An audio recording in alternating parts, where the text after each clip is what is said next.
नमस्कार बच्चों, स्वागत है आपका अपने यूट्यूब चैनल हरियाणा सेंट्रल पर। देखिए भाई, अनाउंसमेंट हुई है आपकी टेंटेटिव जो स्केड्यूल है 29 ग्रुप का वो निकाल दिया है। और हरियाणा स्टाफ सिलेक्शन कमीशन ने पहली बार ऐसा आपका टेंटेटिव डेट के साथ स्केड्यूल निकाला है, वो भी आचार संहिता से लगने से कुछ समय पहले। तो आचार संहिता लग चुकी है। अब इस पर तो वही अक्षय कुमार वाली वेलकम मूवी वाले, मैं क्या ही बोलूँ, क्या ही बोल सकते हैं हम, कुछ नहीं बोल सकते। हम तो निशब्द हैं। जितना बोलना था हम बोल चुके हैं, समझने वाले समझ चुके हैं। अब हमारे पास कुछ नहीं है बोलने को। पॉजिटिव रहो। कल 56-57 का एग्ज़ाम है, अपना अच्छे से एग्ज़ाम दो। और भाई बड़ी से बड़ी आपको जो है वो पोस्ट मिलेगी। डाटिएगा तो मिलेगी आपको, और स्वाभाविक है। अब एक दुर्भाग्यपूर्ण भी है कि भाई 5 साल तक आपका नाराज़गी है। ओबेसी बात आप सभी को पता है, उसमें कोई वो नहीं है कि क्या क्या खामियां रही।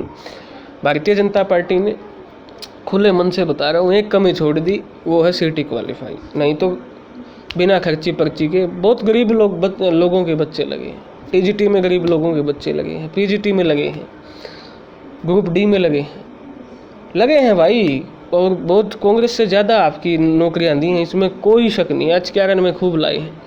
लेकिन एक जो बड़ी कमी है वो छोड़ दी, वो थी सीटी क्वालिफाई। और जो ये पटवारी ग्राम सचिव की पोस्ट थी, ये काफ़ी लंबे समय से चल रही थी, वो पूरी नहीं कर पाई। ये एक रहेगा। अब 1 अक्टूबर को वोटिंग है।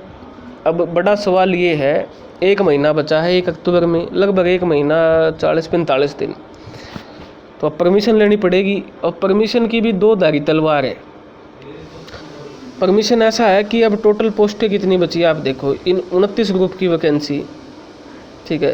तो पहले तो 15-16 हज़ार तो 56-57 की है, ठीक है।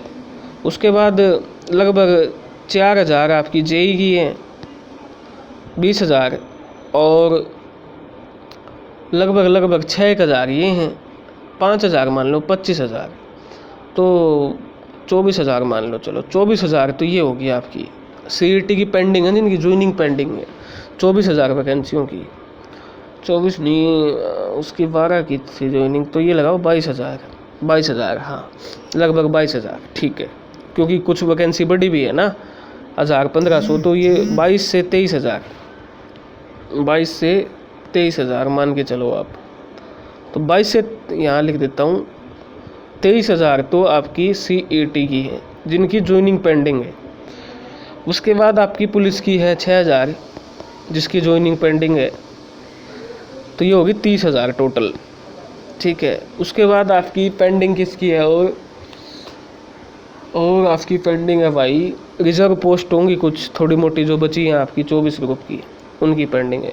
तो 30 हज़ार की परमिशन इलेक्शन कमीशन देगा या नहीं देगा, वो तो आने वाला समय बताएगा। लेकिन विपक्ष भी क्या है, क्या कांग्रेस परमिशन लेने देगी, मुख्य विपक्षी पार्टी क्या चुनाव के टाइम इन 30 हज़ार की ज्वाइनिंग की परमिशन कांग्रेस लेने देगी, एक बड़ा सवाल रहेगा। तो अब बीजेपी का तो चलो अब हो गया, अब तो क्या ही है, अब तो चुनाव में उतरेगी भारतीय जनता पार्टी, वो तो जनता को तय करना है। लेकिन अब कांग्रेस ये युवाओं को ये दुआ करनी चाहिए कि भाई कांग्रेस इन 30 हज़ार युवाओं की ज्वाइनिंग होने दे, ठीक है। तो एक ही आपकी रहेगी। तो बाकी तो और तो क्या ही बोल रहे हैं, बोलने का कुछ बचा ही नहीं है। बाकी जो आपका स्केड्यूल है भाई, कॉमर्स का एग्ज़ाम आपका 10 सितंबर, स्टेनो के आपके हैं 11, 12, 13, स्किल टेस्ट होगा, रिटर्न का भी नहीं आया, ओनली स्किल का आया है। उसके बाद भाई ये है साइंटिफिक असिस्टेंट एनालिस्ट का 4 अक्टूबर, यानी नई सरकार के रिजल्ट वाले दिन पेपर होगा। तो ये तो पॉसिबल नहीं है, ये पेपर तो उस तारीख को, तो इसको तो भूल ही जाओ। अच्छा, उसके बाद ये पेपर है। अब मानना यह जाता है कि भाई जैसे गवर्नमेंट चेंज होती है तो कमीशन भी डिसॉल्व हो जाता है, भंग हो जाता है और बदल जाता है। सपोज करो भारतीय जनता पार्टी वापस आती है, तो वो ये एग्ज़ाम आपके तय टाइम पे होंगे। अगर भारतीय जनता पार्टी वापस नहीं आती तो बड़ा दुविधा हो जाएगी, क्योंकि कांग्रेस का तो पता ही नहीं है कि पॉलिसी को रखेगी नहीं रखेगी, XYZ जो भी है। तो इनके एग्ज़ाम अक्टूबर में है भाई, ये है आपकी पोस्ट, इनके एग्ज़ाम ये भी आपके कुछ अक्टूबर में है, कुछ लास्ट वीक ऑफ सितंबर में है, ठीक है।